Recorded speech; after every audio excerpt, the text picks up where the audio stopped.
Yabla mga kandidato ta Kore para konsehal na Distrito 2 bajo el Partido Liberal que ay konsentra el di ila programa para na mga pobre y proteksyon del mga bata si ay sale elehido na Mayo 9 eleksyon.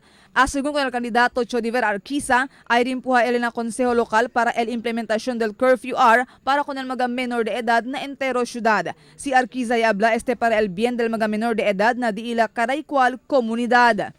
Quero que eu push com o curfew for minors aqui na Zamboanga.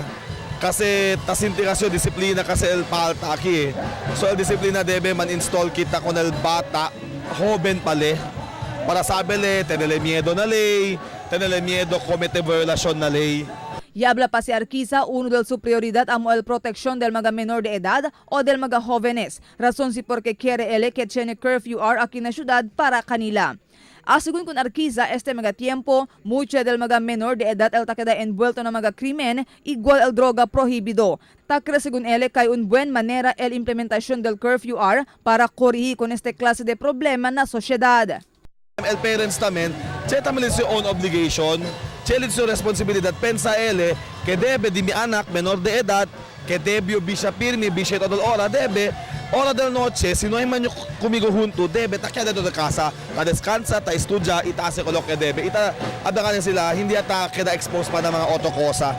Mientras tanto, yabla también si Ramon Chitong Saavedra que ay konsentra el su programa na mga basic needs del mga pobre, igual al asistensya medikal, hospital y burial, en tal caso ay tiene suerte na Mayo 9 eleksyon. Si Saavedra yabla ay precura ele rimpuha na konseho lokal para hace mas grande con el medical y hospital assistance que tadali el gobierno local con el mga pobre constituentes del ciudad. Desde más de 1,000 de peso, plano según disuyo para hace más de 6,000 de peso el medical y hospital assistance.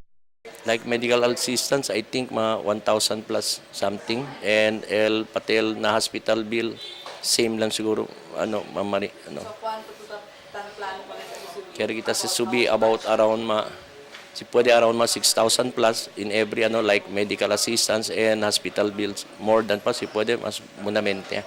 Para con ay asa también según él subí con el burial assistance para na 15,000 de peso. Presente tiempo, más de 6,000 de peso lang según el burial assistance que tadali el gobierno local y hindi según bastante.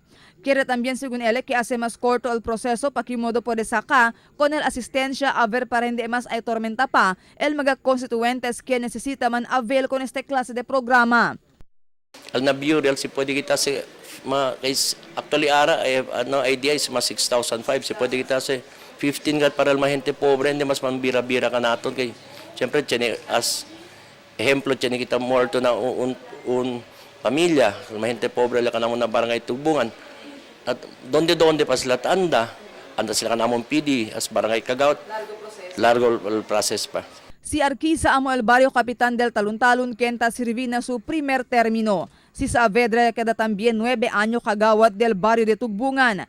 Yera se disigun sila para corre na posisyon de konsehal na di ila distrito a ver para mas mucho sila kung ken pwede ayuda por medio del mga resolusyon o ordinansa que ay pasa sila na konseho si ay dale kanila mandato el mga botante.